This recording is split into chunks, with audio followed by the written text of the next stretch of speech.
Infectious monsters, lake monsters, owlbears, beholders. This could mean only one thing: the return of the monster professor. Welcome to DiceGeeks.com Tabletop RPG Show. Level up your RPG campaigns by filling yourself with stories and knowledge. Explore topics from archaeology to film history to writing to literature and much, much more. This is DiceGeeks.com Tabletop RPG Show. Welcome to the show. My name is Matt, and I am your host. This is the DiceGeeks.com Tabletop RPG Show. This is the podcast where we learn how to become better game masters and better role players by filling ourselves with stories and knowledge. Each and every Wednesday, I invite an awesome guest onto the show, and we have a conversation that is geared to helping you become a better game master or a better role player.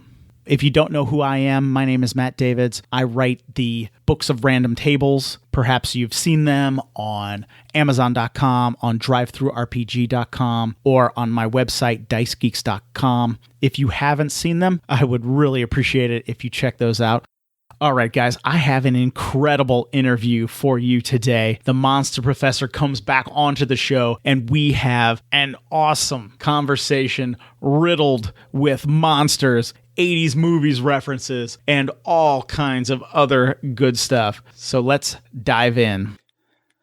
My guest today is a professor, an author. He is also a monster expert and the host of the Monster Professor podcast, Josh Woods. Josh, welcome back to the show. Hey, man. Thank you so much for having me on again. It's a real pleasure, Matt. And I was just calculating that this is the third time back on the show, and it's a real honor. I don't think I've been invited back to anything 3 times. So it's a real blast talking with you. And I love your show, and you've had one fantastic podcast going on, by the way. So let me take a minute to say Dice Geeks podcast is hot on the wheels, man. You're rolling, and you have some fantastic guests, notwithstanding the Monster Professor. So congrats on that. Yeah, well, thank you so much. And I have to say, your podcast, The Monster Professor, is excellent. Every episode I listen to, I learn something new about monsters, literature, mythology, or folklore, or something like that. And so it is fantastic. I appreciate it. Thank you, man. Yeah, no problem. And yes, this is your third time back on the show. As we were saying a little bit, I just love talking to you about monsters and mythology, and I just can't get enough of that stuff. And so whenever I get a chance to talk to a monster expert, it is a good day, I think. So today, a little later in the show, I think we want to talk about lake monsters and maybe owlbears and beholders for kind of the D&D crowd. But first, since as we're recording this, we are still under lockdown from the coronavirus pandemic. You had recently done an episode of your show where you were talking about monstrous plagues.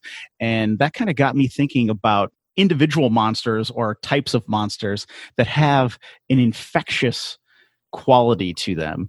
And so a couple that came to my mind, of course, would be werewolves and vampires.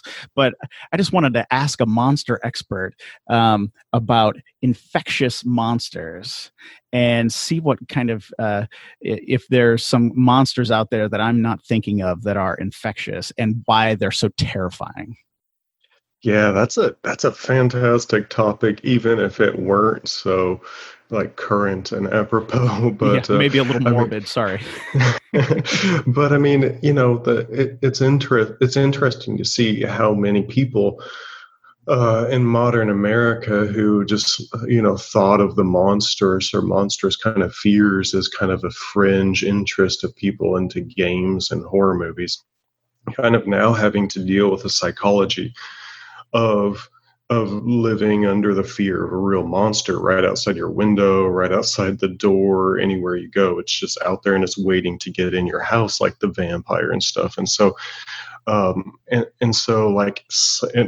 perhaps pseudo or pop psychologically, it seems to me that kind of thinking about monsters and trying to get in the headspace of, people who really believed monsters back in the day, or maybe even actually fought monsters back in the day, how relevant that kind of mindset is now. And it's becoming all the more apparent now how messed up everything is. So I hope everybody out there is healthy and safe and doing well, as we kind of like dig into the more mythological, lighting of this kind of stuff going on.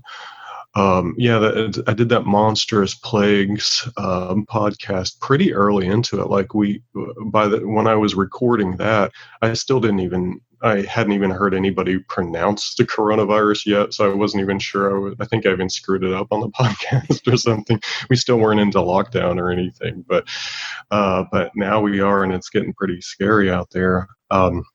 And so, I do take this with a little bit of tongue in cheek as best I can, but I am hoping for the best.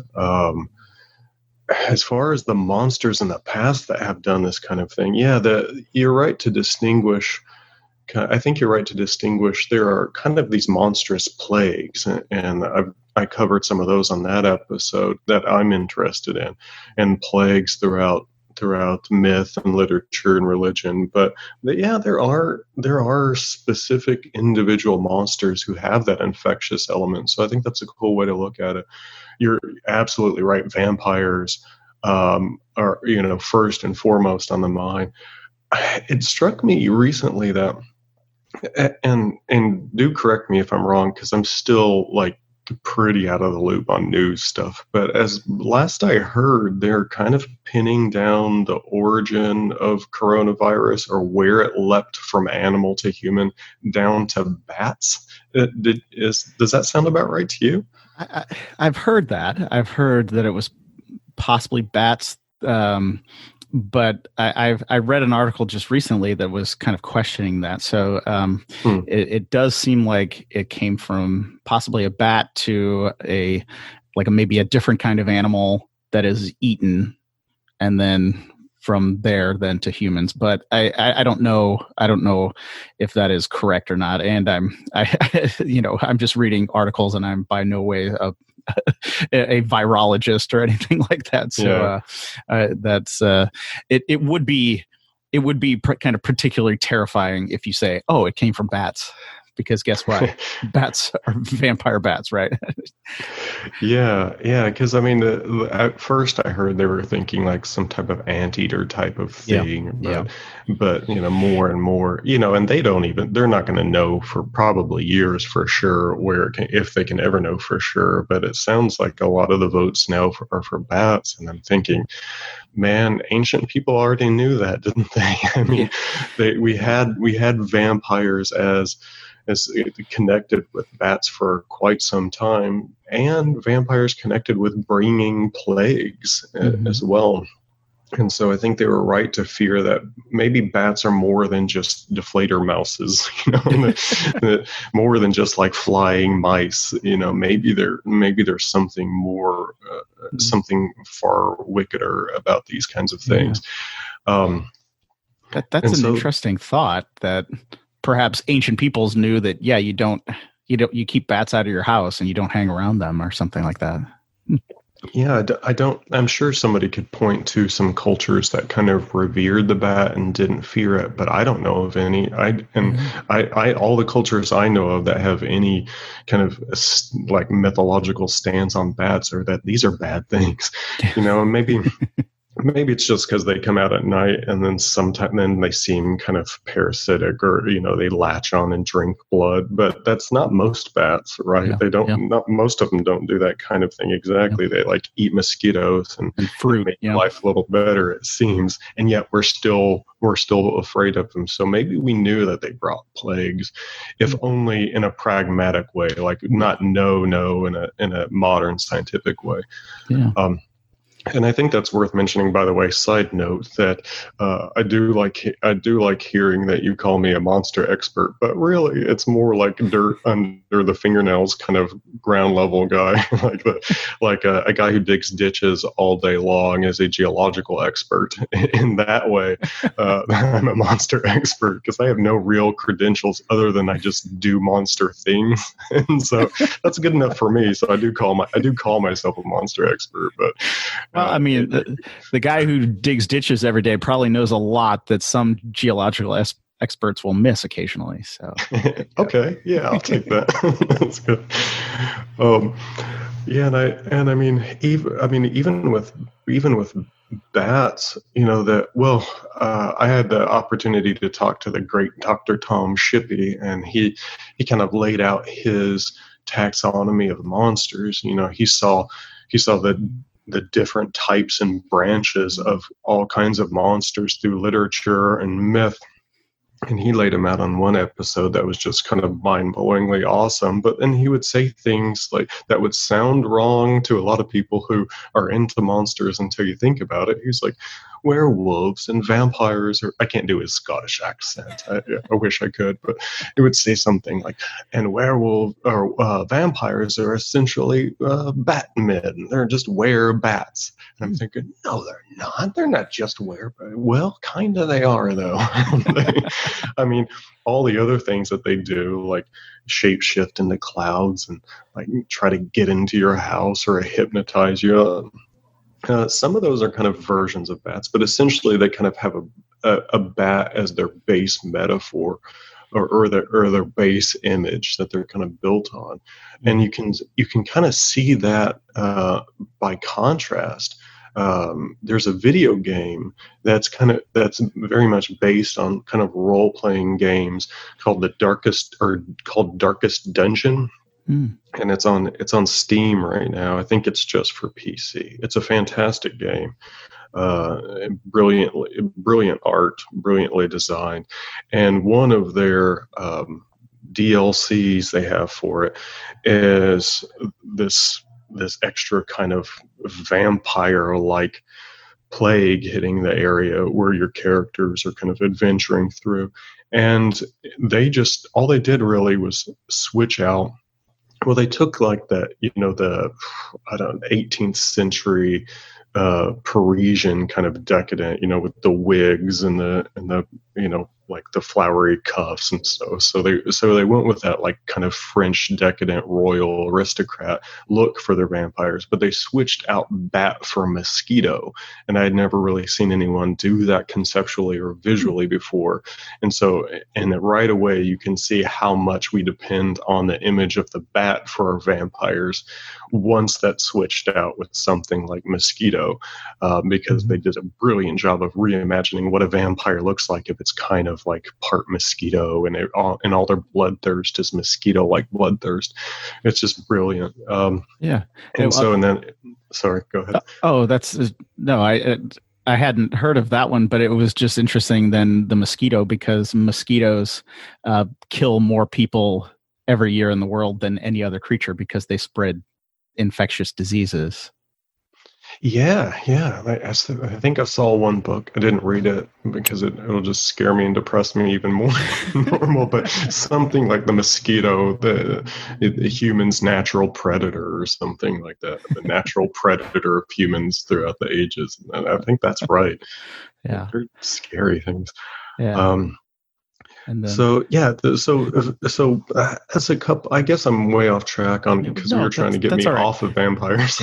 No, that's all right. Staying on vampires. You just happened to remind me then, of course, we have the Sci-Fi Channel original movie Mansquito, which somebody can check out if they want to continue on the mosquito.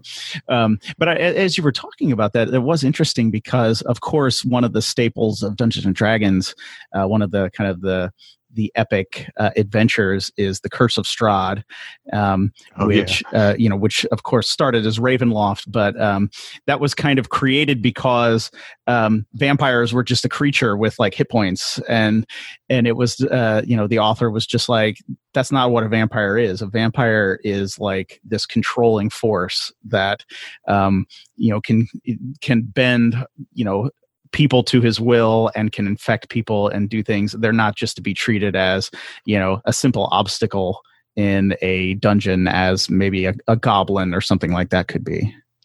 Yeah, that was, man, I was a Strahd von Zarovich fan. Is it too much of a nerd thing to admit that I actually read Strahd novels? Not on this podcast, Josh. And yeah, man, Ravenloft, Strahd, I freaking love it. It's like it's that controlling force. Like it does more than just like attack you physically, like you said, like a goblin does, but it attacks you psychologically or maybe spiritually. And there's this infectious fear. Like not only do you have to worry about it getting to you, but once it does, then there's this deeper fear of change. Like who you are is no longer the kind of thing that you're going to be from now on. It has fundamentally changed you. Yeah. And I think that's a really deep psychological kind of, a dichotomy between like the idea of opening borders and letting free creativity and change happen, and closing borders and being conservative. And I think there's something that about the vampire that kind of breaks through that area and scares people. Yeah. I think it's one of those things where you look at a monster and you take maybe an example from history, and you say, or mythology or something, and you say the Nemean lion, or just something off the top of my head, right? The lion can kill you and he can tear you apart and he's probably going to eat you or something like this. But like the vampire, the werewolf, and I guess maybe the kind of the modern conception of the zombie, right? Death to that, like them killing you, is preferred to them infecting you, right? Yeah, because at least you die. When you die who you are, you die who you are, and those other things can transform you, and that's the real fear. Yeah. So and I think I'm hearing more and more to connect this to what's really going on in the U.S. at least right now, and we're recording this March 14th or April 14th. Yeah. So by April 16th, everything could be different at this pace, but as of right now, a lot of people, a big fear, you hear more and more of these fears being not just, is it going to kill me? Or is this coronavirus going to leave me, even if I survive, leave me with permanent lung damage or something like that? But is America ever going to be the same again? Is the economy ever going to be able to be the same? And I think a lot of people are realizing that it won't. And so that's a bit of a vampire fear. There's also, what is the whole shelter in place, quarantining, social distancing thing? But playing back on that aspect of the vampire, that he can't get in your house unless you invite him in your house, right? Yeah. And so, shutter the doors, don't let it in, and maybe you'll be okay. And that's a vampire fear, man. And so you've got this invisible monster who wants to be invited in, and your job is to make sure not to do that. It's a vampire thing. Mm-hmm. Yeah. Yeah. You're right to go with, you threw zombies in there too, because at first you were like werewolves and vampires, and I was thinking, so what other infectious monsters? Well, zombies is where I would go next for sure, but that's pretty, I think there's some really cool things that people have done with infectious zombies too.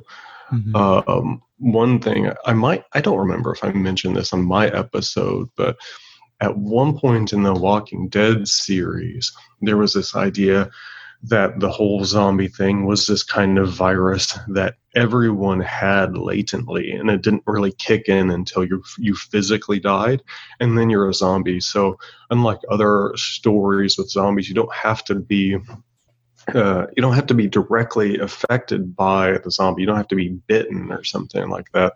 You just by default are a zombie waiting to happen. And so that it cast a whole new light on what The Walking Dead meant when you're watching these characters, knowing that they're all just zombies waiting to happen. Like, aren't we all? Like, that was a really cool idea. That kind of messed with this idea of infection and flipped it around. I don't know if they stuck with that though, because I kind of gave up on The Walking Dead after a while, and so I'm way behind on it. That is an interesting kind of idea. But of course, I think it does relieve the kind of the fear though of being bitten or being touched by the thing, right? It kind of takes that fear out, because it's like, well, I already have it, so. Unless you just can die of an infection or something like that, but just from the grievous wound or something, which would kind of lead it to it. But that is kind of an interesting take on it, and it would kind of be sad if they abandoned that. Yeah, and I'm not sure if they did or not exactly, but okay. I think maybe another groundbreaking work in the zombie area was Alex Garland's movie. He didn't direct it, but he wrote it. Alex Garland, by the way, I don't know how many times I've dropped the name Alex Garland. I'm just a huge fan. I've got a huge writerly crush on him. I think almost everything he does is brilliant, and the things that aren't brilliant are almost brilliant. And so and he wrote a script called 28 Days Later, that essentially kind of just, and this was early 2000s when it finally got made into a film, and then that changed everything. I mean, you can see how the comic book graphic artist guys who created Walking Dead, really they just took 28 Days Later as their DNA, and they just like just stretched it out longer than a 2-hour movie or something. It's all there in 28 Days Later. Kind of wrote the script of how zombie stories have to be told from here on out. And they weren't called zombies, right? It was this rage thing, but it was a kind of infection that spread almost like the coronavirus thing. The slightest little bit of body fluid would give you this zombie like rage, and it would turn you into this killer who would then very quickly spread it. And so and you would just be this raged out kind of thing, dead or alive. It wasn't really clear how zombie like it was, but it was very much a zombie type of thing. Yeah. In which that whole movie, you're just worried about the slightest drop of saliva or blood or anything. And that kind of like worrying about the tiniest little thing can infect you. Like, that can really get in your head, and that's a real horror. And that's kind of connected to maybe another infectious monster that I think is worth mentioning. John Carpenter did a remake of a movie called The Thing that, as far as I can tell, didn't have a whole lot to do with the original black and white one. Very much John Carpentered it up, but I'm a huge fan of John Carpenter, as well. I would have never guessed that, Josh. Big surprise. Yeah, big surprise. He's a genius. He's a freaking genius, man. In this way that you're not supposed to celebrate. I think you're supposed to kind of just like look down at. But that's probably changing now among film people. Probably has for a while. But he's just. I mean, he created the whole mass killer genre with Halloween, and most people just now think of Jason and a little bit Michael Myers and Freddy and all these kinds of things, but that's his doing. And all of his other things too. I'm probably going to come back to him when we talk about Beholders as well, but with Big Trouble in Little China. But yeah, yes. But in the thing, like, it's this, you have this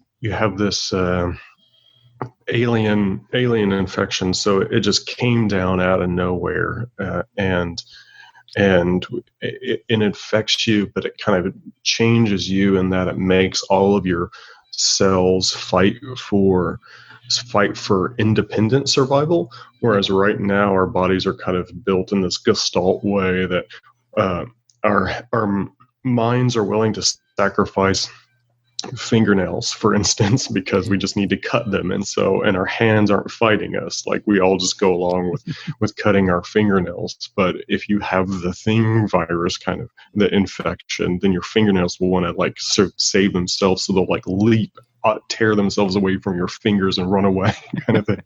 Yeah. It's horrifying. But a big part of it, the drama of that, of his version of that idea of that film was, like, you don't know who among you has it, because it's really good at being this kind of doppelganger type of thing too. And so they have to go through these various tests, the blood tests that they're coming up with on their own. They're completely isolated in Antarctica, by the way, which is the right way to tell that kind of horror story. Mm-hmm. And that's a kind of thing that we're having now as well. Is that, a big fear with this coronavirus thing is it's not just the sick people who have it. Yeah. We're starting to think a huge percentage of people who are asymptomatic but are carriers, and that's a scary kind of thing too. So somebody who seems like a nice, healthy friend, mm-hmm. you can't let them in your house because they're the doppelganger monster who will infect you and kill you and your family. And so it's a strange, monstrous fear, but one that storytellers have really understood for quite some time. Yeah. And I think that example is really great. And then the comparison, to the coronavirus is kind of startling almost, that we've been telling stories like this, like in literature or film. And it's like, well, it's because that can happen sometimes, right? The sleeper, the super spreader who doesn't even know they're infected can just infect a whole bunch of people who will die of the thing. Yeah. Yeah. And do you, for infectious monsters, do you think, what do you feel about poison? Is that an infection? I was thinking about that actually, when I had kind of suggested the topic, because I think it is to some degree, but it's a little narrow in focus, because then it only affects like one person, right? Except you've got the myth with Heracles or Hercules too, in which it kind of spreads, right? Because you have, for poison, you start out with the Lernaean Hydra, whose blood is poison, and so Hercules slays it and uses its poison on his arrows, so he has like super poison arrows now. Right. And then he, has this feud with Nessus the centaur, and so he ends up, getting an poisoned arrow into Nessus, but then that like infects his whole bloodstream, and so as he's dying, he's Heracles' wife is there at Nessus' dying body, and he's like, look, he like takes this shirt and then like covers it with his own blood. He's like, now this is poisoned. Put this on your husband Heracles, and he'll stay faithful to you. And she was having issues with that kind of thing, rightfully so. Is she paranoid about that kind of thing? And so she gets that shirt on him, and then he is re-poisoned with this thing like several stages down the line, and that's what gets him. I mean, he's never able to recover from it. He's just in constant hellish burning agony. He can't get this shirt off of his skin. It's ripping him. It's destroying his body, but he can't die from it. And he finally just throws himself into a pyre and self-immolates. And that's how Hercules dies. And that's kind of it. That's probably the closest I can think of poison following a kind of viral infection thing. Yeah, I had forgotten about that, but now that you mention it, that is, that is something else. There is something about that too, because I think, obviously, snakes or spiders, that we have a kind of an aversion to those creatures because it's not just the wound, right, that causes something. It's something else that they leave behind. And I've been fighting snakes. I don't know if you've noticed this, man, but animals have been going crazy. And I like to tell myself it's just because it's spring right now, or maybe because there's fewer humans around. But I don't know. I've been fighting snakes every few days. Coyotes are going crazy out here. Like I found a dead coyote hunkered up on my mailbox just the other day. And my friends are sending me like recordings at night of these packs of coyotes, like just screaming and screaming in this driveway. You've got, and then you've got these storms and these earthquakes happening. Man, I don't know. There's something's going on out here. I hope it's just all random coincidence and I'm just a bit apocalyptically, prophetically paranoid. But something's like all these weird animals, like this freaking dinosaur walked through my yard the other day. Turned out to be a snapping turtle, but it looked like a dinosaur to me. I haven't ever seen a snapping turtle on my lawn before. There's some crazy stuff going on out here, man. Yeah. I'm off topic with that. Oh, how about one more? Let's throw in one more infectious monster that I don't even think I mentioned on my episode, and I definitely should have. We're remiss if we don't mention Alien, right? The Alien. Oh yeah. That's where I first came across the word quarantine as a kid, is when in Alien watching. I shouldn't have watched that as a kid, but I should have done a lot of things as a kid. Yeah, I'm in that same boat. Yeah, then Ripley's trying to like, no, we've got to follow quarantine procedure. Don't let him in the house. Don't let him in. And then, of course, she gets betrayed by Ash, and they let him in the house. Alien is some of the most vivid kind of infectious monster. That's more parasite than virus, but still, it's the same principle, it seems to me. Yeah, because the person's fine, right? Like the thing is that the person's fine until something goes wrong, right? And I think that kind of lends into the fear as well, that the person is, like you were mentioning for the coronavirus, it's just like the person's fine, but they're spreading something. I think that adds a different element to it as well.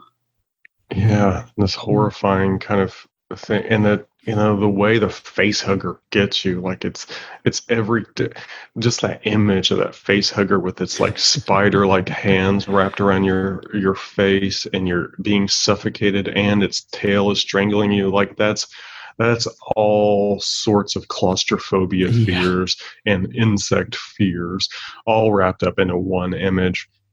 And now I just saw a picture the other day of some cosplayer guy who took N95 rated filters and built them into his face hugger masks. So he's going around with a face hugger and coronavirus kind of thing. And it seemed horrifyingly perfect to me. Like there's a lot of meaning in that image, that now we're all having to go around like masked, gloved kind of people on an infectious planet. And, Well, now, I did. I'd like to claim it as my idea, but I can't. So, in preparation for this interview, I was doing some Googling, and I came across a master's thesis by somebody, and they had the idea. We had mentioned like the rage virus or whatever. In 28 days later, just one drop of blood or something like that turns you into the creature. And a lot of times blood is used as the contagion, right? Like, oh, don't get the zombie blood on you. Don't get the vampire, blood near you, or the werewolf blood. But it is kind of interesting, though, that blood can often be the cure for these things as well, right? Because we're talking about antibodies in blood. And this master thesis that I found was kind of bringing up those kind of, blood is contagion, but blood is cure as well. And I had never really put kind of those two things together, because just even last night watching something, and it's saying, well, we're trying the blood of people who have coronavirus because they have antibodies. So that could be the cure, but I don't know if you had ever thought about that, or if it's just I don't know. I just found that was interesting. Yeah, that's a fascinating kind of connection to draw, but it's right. And in fact, we kind of see that same kind of thing in the vampire stories, not just like not only in maybe we see it like literally in, say, Francis Ford Coppola's 1990s. Francis Ford Coppola's Bram Stoker's Dracula. It should have just been called Coppola's Dracula, in which they're doing blood transfusion, like trying to use the good blood to wash out the bad blood. But you see that metaphorically in all sorts of monster stories, not just vampires, in which they use Christ to run away the vampires, like the sign of the cross and the blood of Christ, and you only kind of really access Christ through blood sharing and taking in the good blood and running off the bad blood, right? And so there's something about the being washed or baptized in the blood of the Lamb, or confronting the evil spirits or the evil monsters with Christ, the bloodshedder, and he who commands you to drink his blood, but this is the good blood, not the bad blood. There is something to that, that good blood fights bad blood. And I don't really know how to connect all the dots there, but that's fascinating. Yeah. And I think in the novel, Bram Stoker, his idea was that Dracula had refused the blood of Christ and was supplementing basically on human blood, trying to live forever. And I don't remember that in the book, but I like that idea. Okay. I remember it being in the book. It was just entirely vague and mysterious, but there should have been something more. And you maybe I'm reading into it. Maybe it's there. I don't know. I really can't remember, but it's definitely there in a whole bunch of different renditions of it, which I think are improvements. In fact, I recently read this amazing improvement over Nosferatu. There's a poet named Dana Gioia, and he wrote the libretto for Nosferatu. So essentially turned the old German film into an opera and wrote all the lyrics that are sung in the opera. And he fixed so many storytelling problems in their original, in which he makes the Jonathan Harker character, the Eric character, kind of, he puts this real kind of implication decision on him. And so greed is kind of, this kind of strange, tough decision about greed and security for him and his. Welcome the vampire over into Germany, and Nosferatu over there, and you get real motivation behind the Nosferatu in a way that makes perfect sense as this kind of eternal creature. It's just brilliant. Yeah. Wow. I'll have to look into that. And Nosferatu, that the makeup effects for that old movie were so creepy. It is. It's horrifying. There was a myth going on back in the 1900s among people like me that Max Schreck was actually a vampire, and I think they even made a movie of it, of playing with that idea that this crazy German director decided to actually find a real vampire to play it, like the most extreme version of method acting you could arrange. Yeah. Yeah, that was something else, because I remember there's one scene where they're sitting at the table like eating dinner, and there is this creature thing sitting across from them, and you're like, I think this is the cue, like not to eat dinner here and to get out of the castle, right? Like, I think making him handsome or something, is a little bit, a little bit more believable. But seeing them sit across and just like calmly, eating across from this horrific creature is, it's kind of a stark image in itself. But I always thought that was funny. But all right, well, we've talked about this quite a bit, and we usually like to have a few topics, although we've been going for quite a while now. One thing that I wanted to talk about was lake monsters, because just every once in a while I find myself thinking about lake monsters. I don't know if that happens to you, Josh. I mean, as a monster expert, but I was going to ask you why lake monsters, because the infectious monster makes sense, but I'm like, I wonder what Matt Steele is with lake monsters. So do tell. Well, I don't know. I just, I think it's probably because, it is probably because when I was young, there was a lot of kind of, TV shows, kind of and things that were looking into lake monsters, because I think it would have been, just a couple years after I think the person supposedly took a picture of Champ, the lake monster in Lake Champlain. And so like, I think I remember seeing an episode of, maybe it was In Search of or whatever with Leonard Nimoy, probably in reruns on Saturday morning or something like that. And then also just reading, every once in a while you'll come across, and this mythology and folklore kind of lake monsters appear quite often.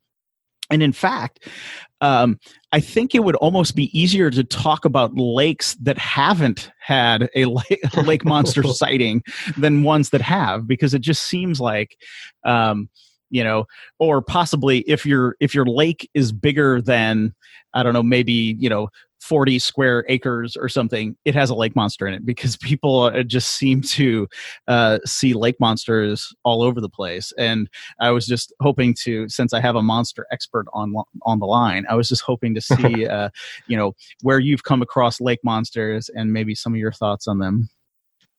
Yeah, well, you're exactly right that it is far and away, like, of the cryptozoological creatures, right? That's far and away the most common. Everybody's got lake monster. And to my great disappointment, where the lake I live very close by is Carlisle Lake in Illinois, and we don't have one. We don't have a monster. And I've thought more than once of trying to start a hoax. It's just a lot of work with a lake monster, though. It's easier to do other kinds of hoaxes. But I want a lake monster. I want the Carlisle Lake monster, and we don't have one yet. So I'm gonna maybe I'll start a Kickstarter campaign to buy us a lake monster and get him in there. So am I going to see you like on the news, like talking about what, Carl or Charlie, the lake monster of Lake Champlain, or Robert the Carlisle Lake Monsters. I don't know. A well-done hoax never has the people who are responsible for it on the news. So this is the lone evidence, and I'll just say I'm joking, so there's no real way to tie the thing to. But if it actually shows up on the news, if there's a Carlisle Lake Monster, you secretly know who's behind it. Yes. If I search, that's kind of playing with the idea that they're not real, though, and I think perhaps more people believe in, say, the Loch Ness monster than perhaps any other kind of, perhaps more than, say, a Bigfoot type of thing or something. And that makes sense. It's not just this deep psychological fear of like the water and what's under the surface of the water. And you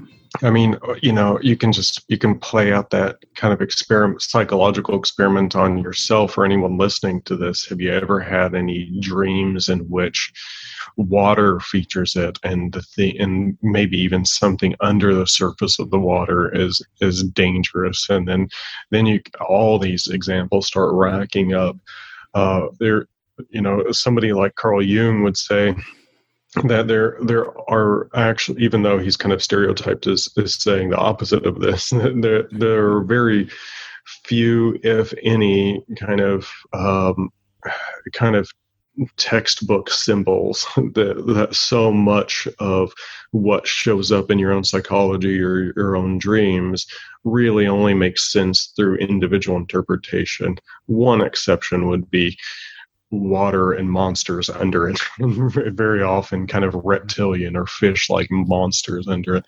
And so maybe there's some sort of evolutionary basis for that. But I think even more so, like, don't the National Oceanic people of administration or whatever say something like 95% of the ocean is still unexplored or still unmapped and unknown? Like, there's a whole lot of unknown. Like, if ever there was a better symbol of the how can you symbolize the unknown? It's unknown. So how can you draw a picture of the unknown? Well, the closest I think we have as a storytelling species is water, and then some sort of monster under it, whether that's Moby Dick or Jaws or even Nessie. So there's something really deeply appealing about lake monsters, I think. Yeah, and I think going on with that, I think that is absolutely true, right? That we see the water, we kind of interact with it, but what's below it is an alien world, right? Because we can't like breathe down there, without equipment and things like that. So it is by almost necessity, it is an unknown world. And I think that probably has something to do with, say,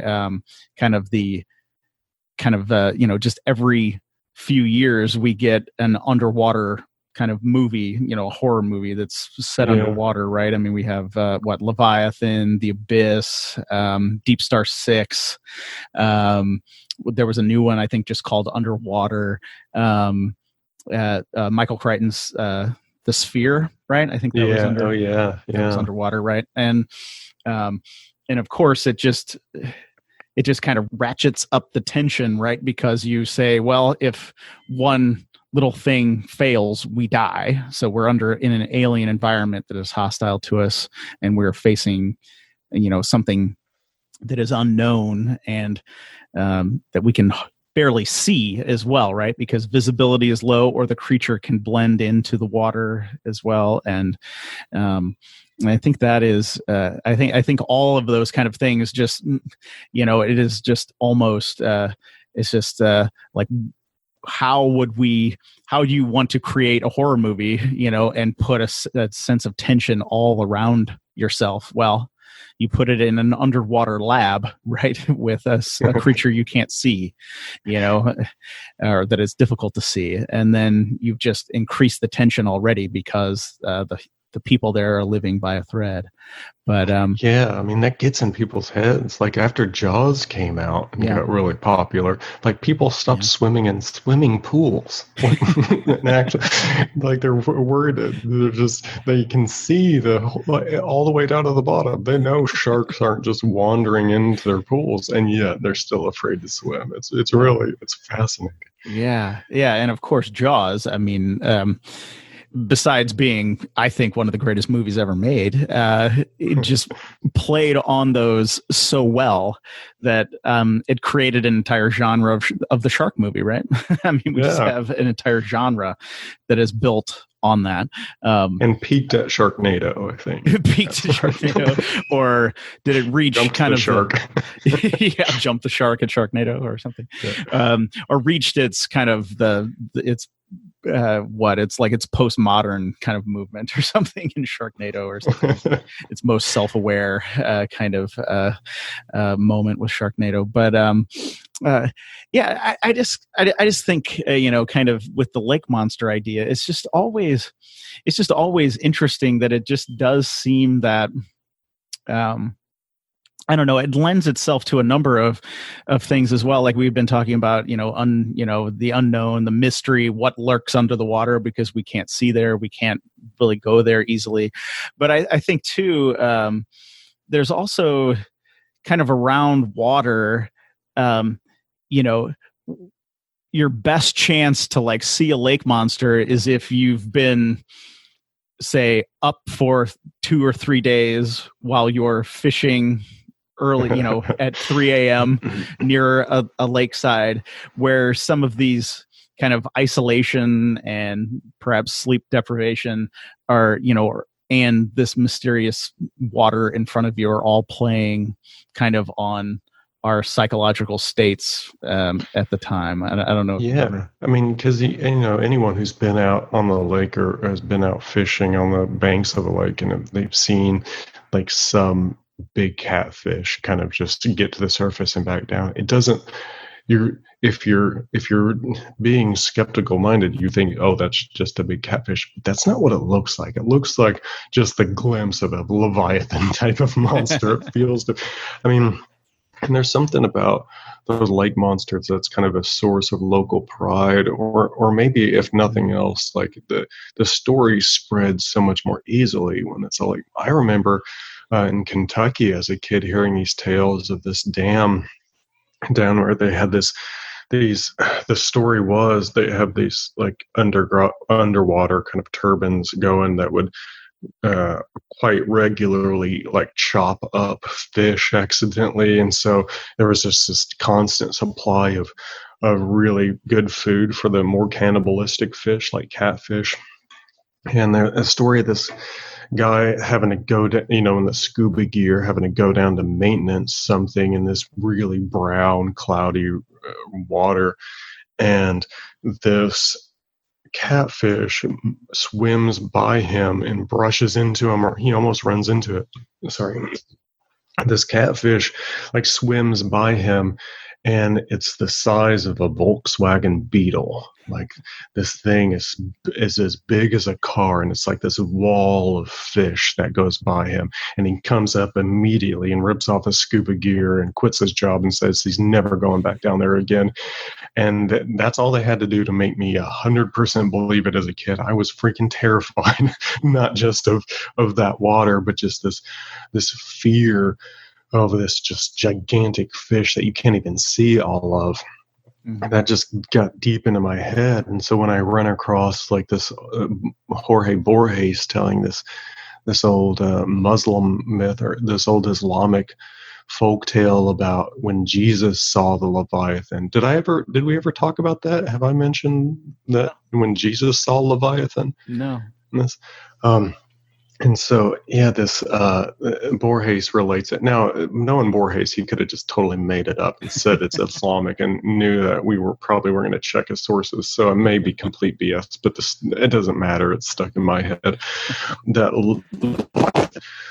the greatest of the underwater creatures is so vast that, all of the whole world is just a grain of sand in his eye, right? This Leviathan is so vast that even Jesus himself one time saw it, and that no one's ever been, those who have looked at it have never been able to see the whole thing because it's wider than your vision can encompass.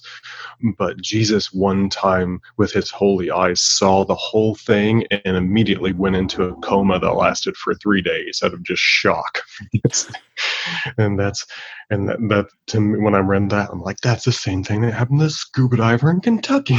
I don't know. There's something that gets deep in your head about these lake monster kind of things. Yeah. And of course, there have been sightings of lake monsters kind of throughout history, and perhaps it's the cynic in me a little bit says, well, of course, some of the ones that happened in the late 70s and stuff, they've started a tourist trade in some of those places, especially in around Lake Champlain. And you can sell T-shirts and you can do things like that. And you can kind of revitalize a little lakefront community if you think something, if there's a lake monster there. Yeah, I mean, at Loch Ness, how many people's livelihoods are based on the Loch Ness monster? So, and I think my favorite, since we're talking lake monsters and we haven't really actually, I've been talking everything around the lake monster. How about one quick Nessie story? One of my favorites, anyway. And it was 565. This monk trying to convert the Picts to Christianity goes up there. And he later becomes Saint Columbia. I don't remember what his living name was. And he gets up to this around this community around the River Ness. It wasn't a loch yet at this time, but it was the same waters and same area. And they're having this community funeral for this guy. And he's like, "What's up? What killed him?" They're like, "The river monster came out, dragged him down, and killed him. We were able to recover his body." And then later during his stay at night, he's walking along the River Ness, and the thing jumps out at him, this big lake monster thing. And he commands it in the name of Jesus and makes the sign of the cross, and it gets sucked down back into the water as if pulled by ropes, he wrote in his diaries, I think. And so if you need any pragmatic advice again about lake monsters, I don't know if anyone's been trying this in the past few centuries, but apparently they can be exorcised by making the sign of the cross and invoking the name of Jesus. Who knew? I don't think they tried that in the movie Jaws. I don't know if anyone's tried that with Nessie, but apparently they react like vampires to crosses. So there you go. Well, I hadn't heard that one, and I hadn't thought about that. But I mean, you've just given me an idea for a script for a sci-fi original movie, which would be the Extra Shark or the Sharksorcist or something like that. There actually is Shark Exorcist, the movie, out there already. Believe it or not, I think the Red Letter Media guys covered it in one of their best of the worst things. But to everyone's great disappointment, or maybe to your great joy, it doesn't end up being about a shark exorcist like it sounds. So it's just some guy's creepy, like a soft porn attempt or something like that. Oh man! So there's still room in the market for you. I think you can make it happen. Okay, you just can't call it Shark Exorcist. Okay, because that upsets me in quite a few levels, because I kind of pride myself on knowing a lot of shark movies, but I missed that one, so that kind of upsets me. And then it's not worth knowing, I think. Yeah. Well, then, yeah, maybe I'm still open. I just have to think of a catchy title and then see if I can come up with that. And I like Sharkstercist, but it doesn't really. It doesn't really roll off the tongue. The Extra Shark. I don't know. It sounds almost like a kind of like a Bowflex exercise equipment or something. I don't know, but maybe I'll have to keep thinking about that. Because usually, I'll tell you a story. Usually around my house here, if I tell my wife, I'll say, "Oh, I think I'm going to watch this movie, and you wouldn't be interested in it." And my wife will be like, "Oh, what does the giant shark do in this one?" And it was like, well, I didn't say it had anything to do with a shark. And she was like, "Oh, really? What's it about?" Well, it's about a two-headed shark or something, something else, because it sounds different. Yeah, it's a little different. It's not just a giant shark. There's a little something different. It's an alien. Hey, there is a great romantic comedy by Taika Waititi early in his career called Eagle versus Shark, and so that can like bridge the gap between you. Perhaps I'm assuming that's off of the stereotypical assumption that your wife likes romantic comedy. She just may only watch John Wick movies for all I know. But anyway, it's a fantastic film. Yeah, and she would probably resent that because she does not like romantic comedies. Yeah. Oh well, it's still a great film. Oh, okay. Well, there you go. All right. My apologies, by the way, for assuming that just because she's a woman, she likes romantic comedies. Because I like them, and I don't think I'm a woman. But. Okay. Well, that's good. Yeah. Okay. Well, we now that we've gotten off topic, I guess we could do a whole episode on shark movies at some point. And, but I don't know if that would hold anybody's interest other than mine. But so and we've been talking a long time now. So I had teased at the beginning, so we might as well get to them a little bit.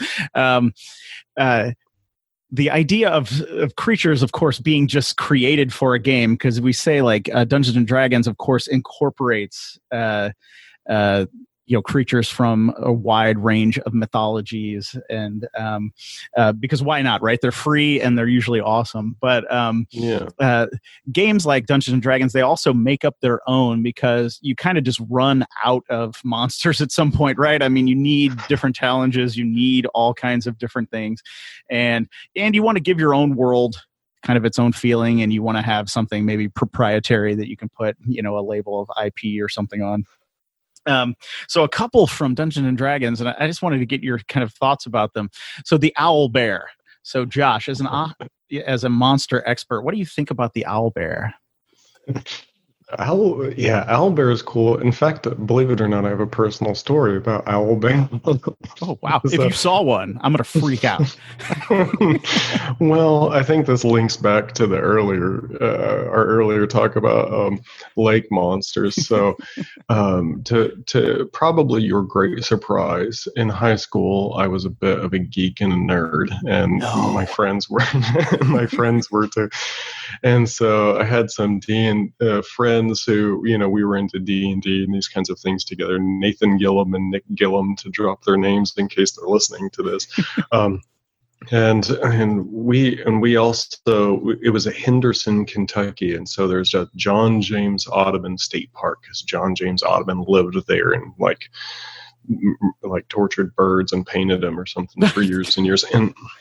And it's a great state park, but to our dismay, again, as geeky high school kids in the 1900s who were into D&D, it didn't have a monster. It didn't have like a Bigfoot monster, and so decided we were going to create the John James Audubon owlbear hoax, and so we were going to make an owlbear because we just thought that this is a kind of monster that is completely ridiculous and yet could be pseudo plausible if it's some sort of mutated bear-like thing. And they just look cool, like mixing owl and bear together, and it just sounds fun to say owl bear. And so we had this elaborate plan of how we were gonna stage this in phases. Like we were going to spend 1 year just going out there and faking tracks that couldn't quite be explained and not pushing it any further for a year and not even drawing attention to it, just seeing if anybody started noticing, and then amp it up from there and start staging some sightings and maybe an attack or something. So we had it kind of all laid out. We were going to hoax the owl bear in our hometown. And then we got distracted by trying to figure out how to do crop circles, because then we knew that would definitely get on the news if we got good at that. And then we just got lazy and then got back into video games and D&D and never got around to it. And I've always regretted that. And so maybe I'll work those demons out when I create my lake monster hoax. I don't know.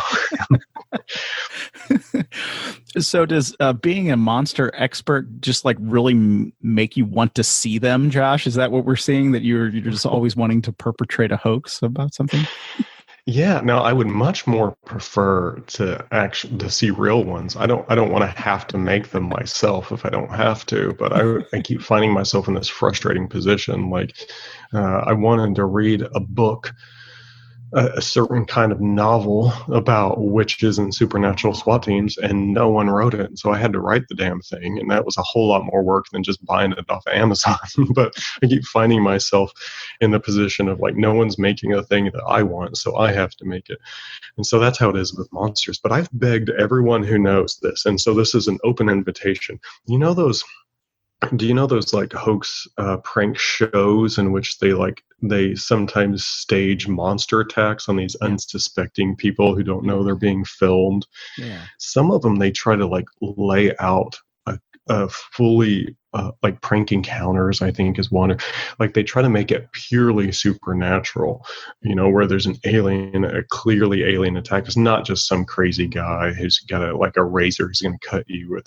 Sometimes they do that, but like actual werewolf monster stuff, I'm begging for somebody to do that to me, to totally prank me unawares and throw me in a scenario where I really think that there's a monster here. And if there actually is, that's even better. How freaking cool would that be? That's a dream come true.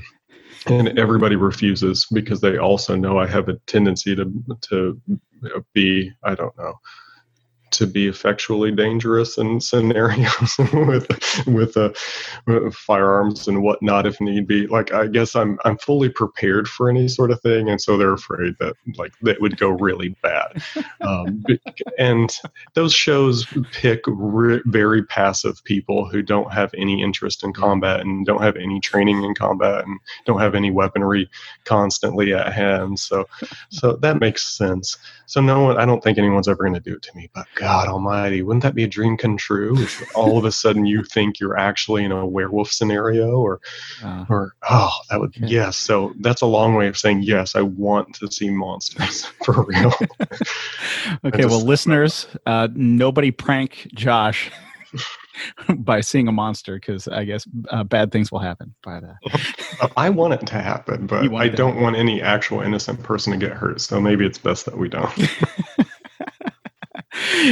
While you were playing D&D, did you ever fight an owlbear? Did you ever encounter one? Yeah, I think we did. I think we encountered some really pesky druids who had some owl bears in there, like who had them trained or something like that. I don't really remember, but They just, it's really cool to see how many different ways they're rendered by artists, I think, too. Like, I think there was this like a D&D arcade game in which they kind of look like these griffin-like things. There are others that have them more like bears with beaks, and I don't know. They both have this. I don't know. It's this mix of two kinds of predators that are also kind of welcoming. Like bears are both cute but dangerous. I mean, you don't have a whole lot of cute shark stories, but you have dangerous shark stories, right? But you have dangerous bear and cute bear stories. You have like owls are really dangerous, but then they're also like your familiar in Harry Potter world and stuff. And so it's just, they're right on the line of they're fascinating and dangerous, but maybe welcoming, and you mix those two things together. I think they're pretty cool. Yeah, and I think I think you're right, and that's as far as I know, at least that's an original creation of like Gary Gygax or the D&D crew, kind of like Beholders are. I think they appeared in Greyhawk in 1975. I think that was the first time they appeared, and I think if there's a story, I think it was he saw some toys from Hong Kong or something that were trying to represent kaiju or something, and he kind of thought of the idea based off that, I think.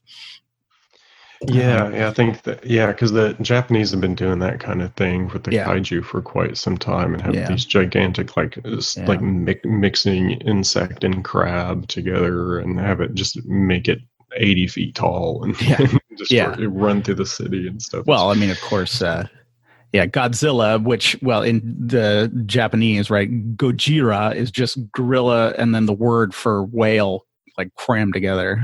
So, so like whale gorilla, whale ape or something. And I've never done a Godzilla episode yet. Godzilla is all around, and he shows up everywhere, and every now and then when I'm when we're just chatting with friends and family, and we're like, what, top 10 something or others, top 10 Japanese celebrities, top 10 men's suits, right?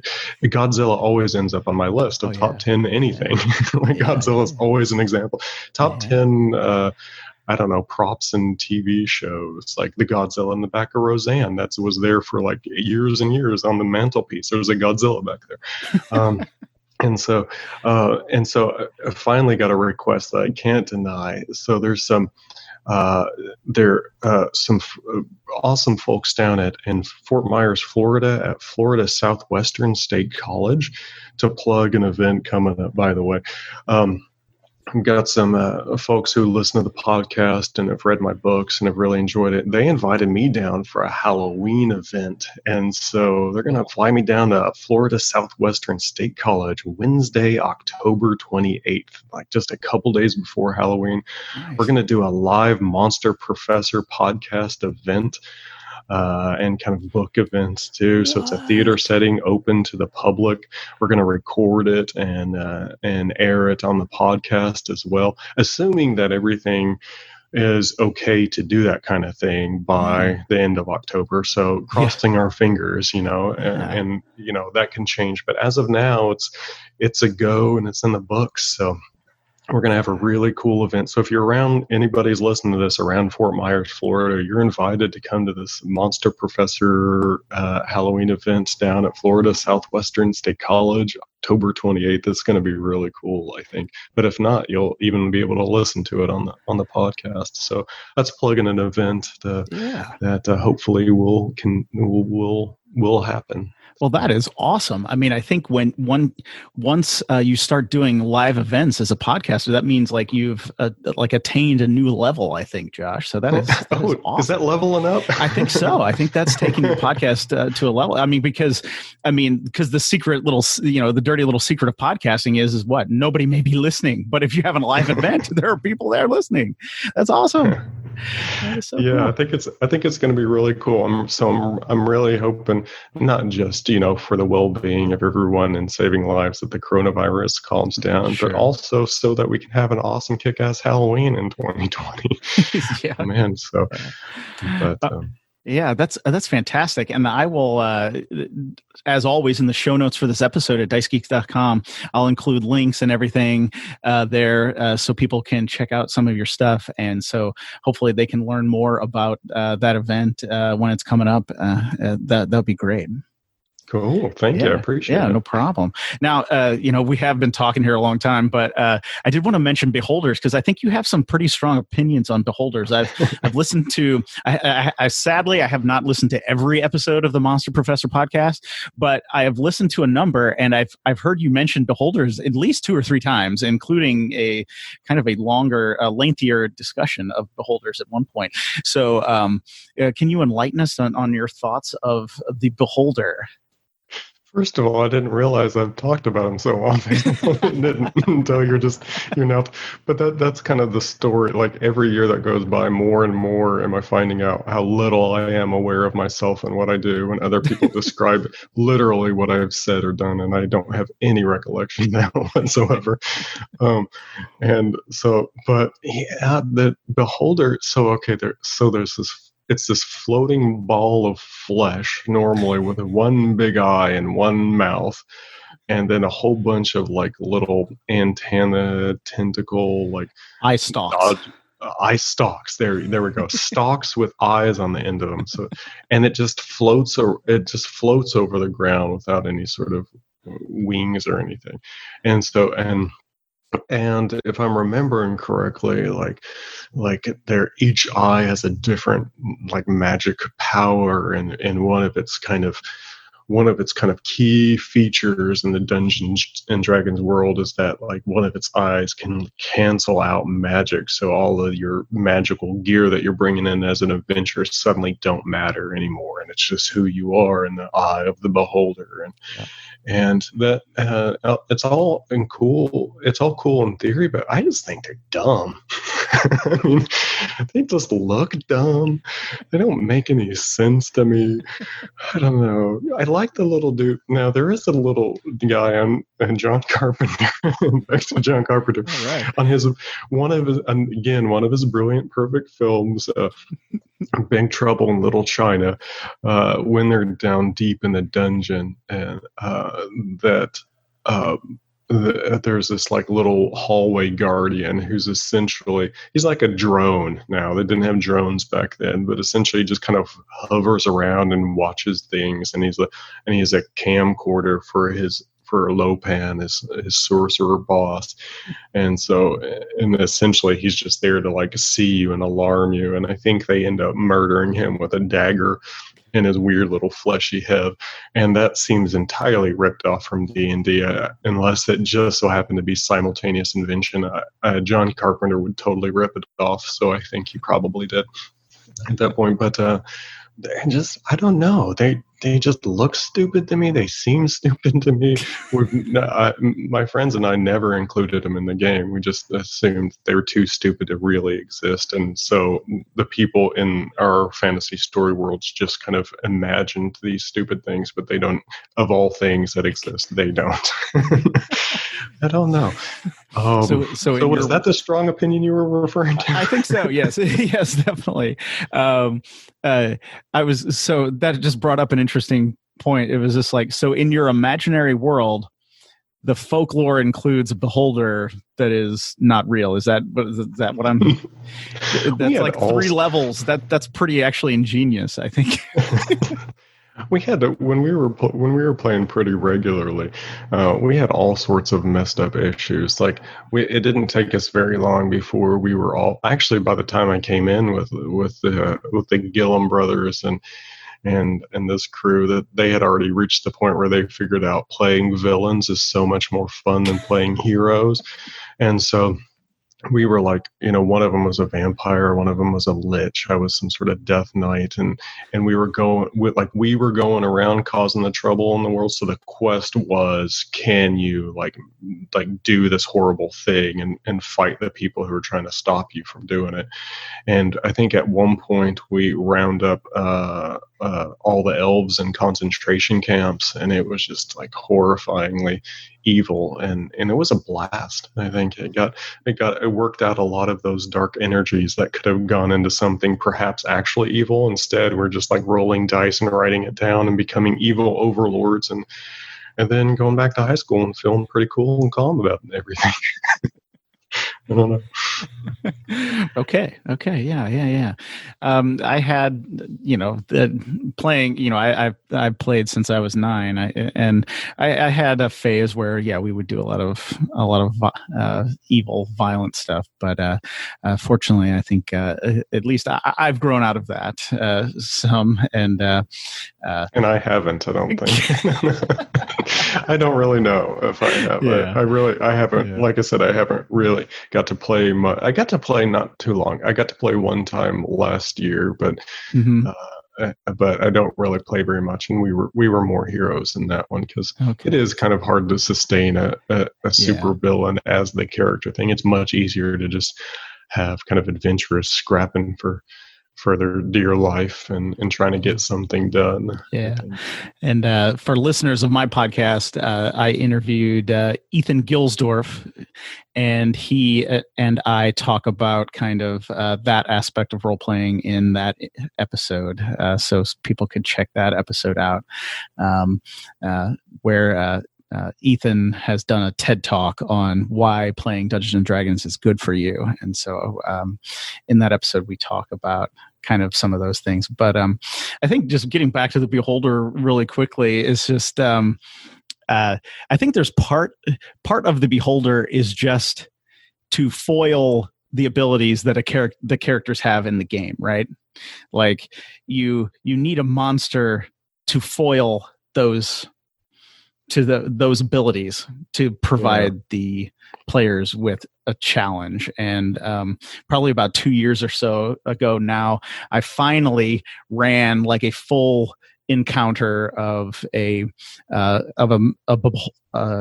beholder in its lair with my players, and it challenged them quite a bit, and that is exactly what I was looking for there. But I know as a monster expert, you have different reasons for not liking them.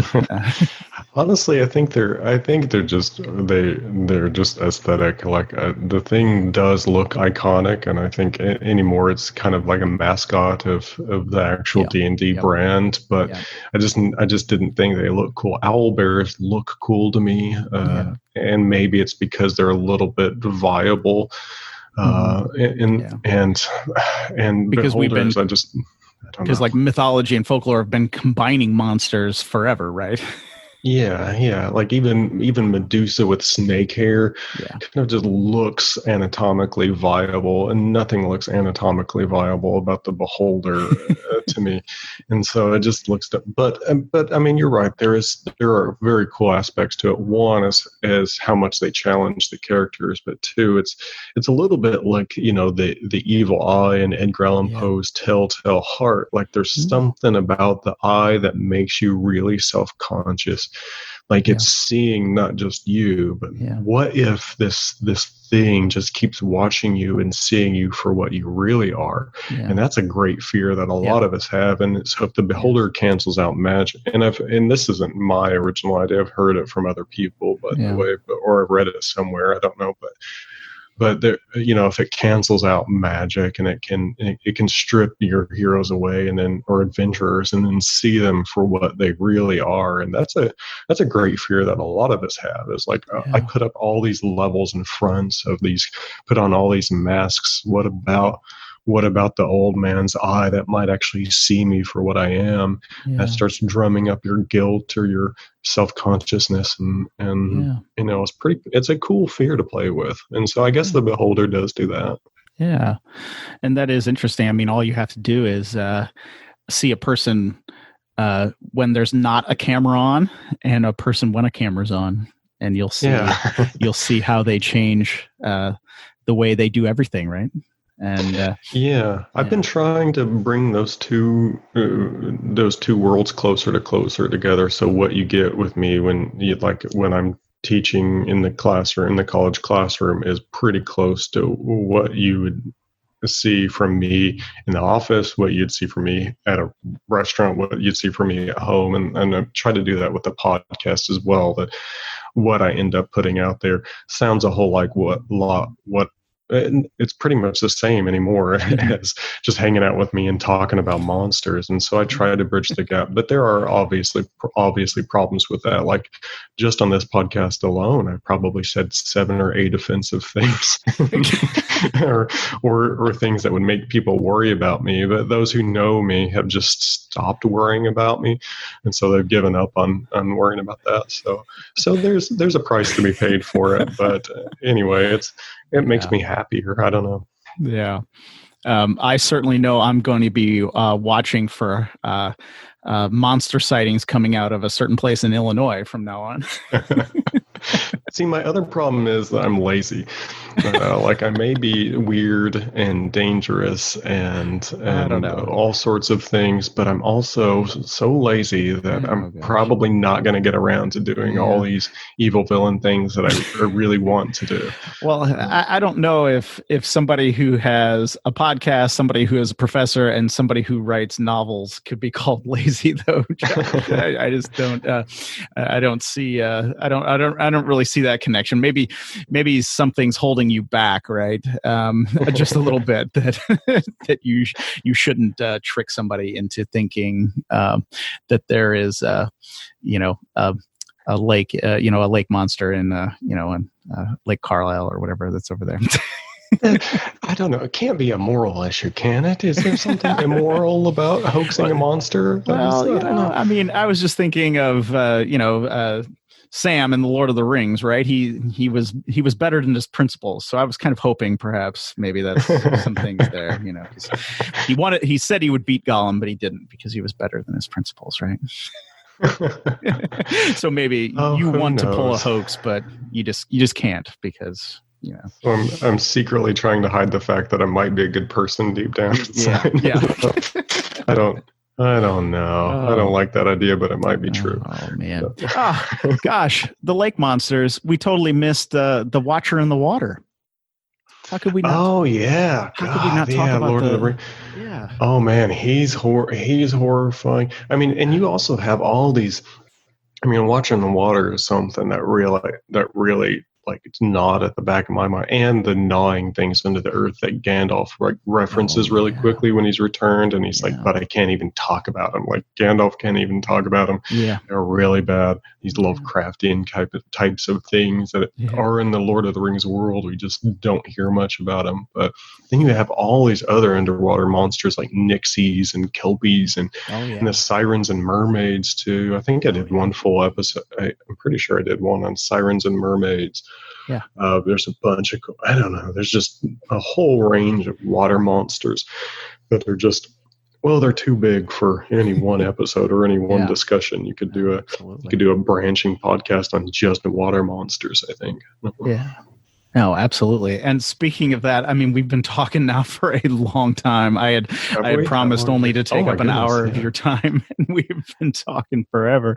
Well, it's been a blast, though. I've really I mean, it. all this goes to show is that I just need to have you back on the show like a whole bunch of times, because at first I was thinking, we could do an episode maybe on movie monsters, but I mean, there's no way. We just have to have an episode on Godzilla, an episode on shark movies or something, an episode on, water creatures. I mean, you couldn't even cover. You would have to break out them into pieces. Yeah. And I never connected what in the world. Like I left from Godzilla to the Florida event. I totally forgot to connect the dots there. So the main faculty member, in charge of like inviting me and arranging this kind of thing, requested Godzilla because that's his favorite monster. And so we're going to definitely cover Godzilla at that event. So I'm going to hold off. You're not going to get a Godzilla episode, not until October 28th. So. Okay. Well, I will look forward to that episode. And Yeah, then we'll have to, after that, then we definitely have to have you come back and maybe talk about Godzilla. I mean, we're in a new cycle of them making new Godzilla movies. So, that would be some good topics. Well, anyway, Josh, I mean, thank you so much for coming on the show. I mean, this is a fantastic conversation. I hope people can follow some of our rabbit trails and talking about monsters. I mean, I could keep going, so I could just keep asking questions, but I need to let you go. Where should if somebody wants to listen to the Monster Professor, or if they want to see your website or check out your books, where should they go? Yeah, and thanks again for having me on. It's always a blast. I have a lot of fun talking with you, and yeah, happy to promote stuff too. Although, as we were mentioning off mic earlier on, my main reason for continuing to come back on your podcast, Matt, is because I really enjoy talking with you. You got a great podcast going on, and it's a real honor to keep getting invited back. And so to find out more about me, my base website is joshwoodsauthor.com.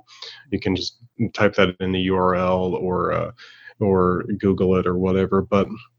And that's where you can find like links to a couple of books of mine, a recent book of short stories, Oh Monstrous World.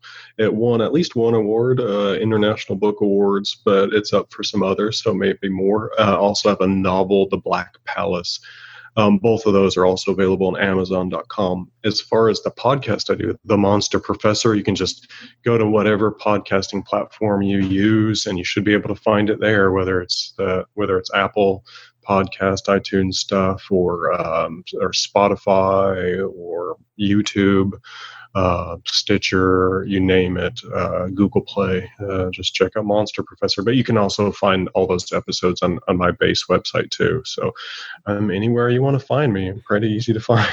So all right, check it out. So I appreciate it. Yeah, no problem. And as I mentioned, I will include links to your website, your podcast, and your books in the show notes for this episode at dicegeeks.com. So anybody listening to this can just hop over to dicegeeks.com, and you should be able to find the show notes for this episode pretty easily and check out some of Josh's work. Well, Josh, thank you so much for being on the show again.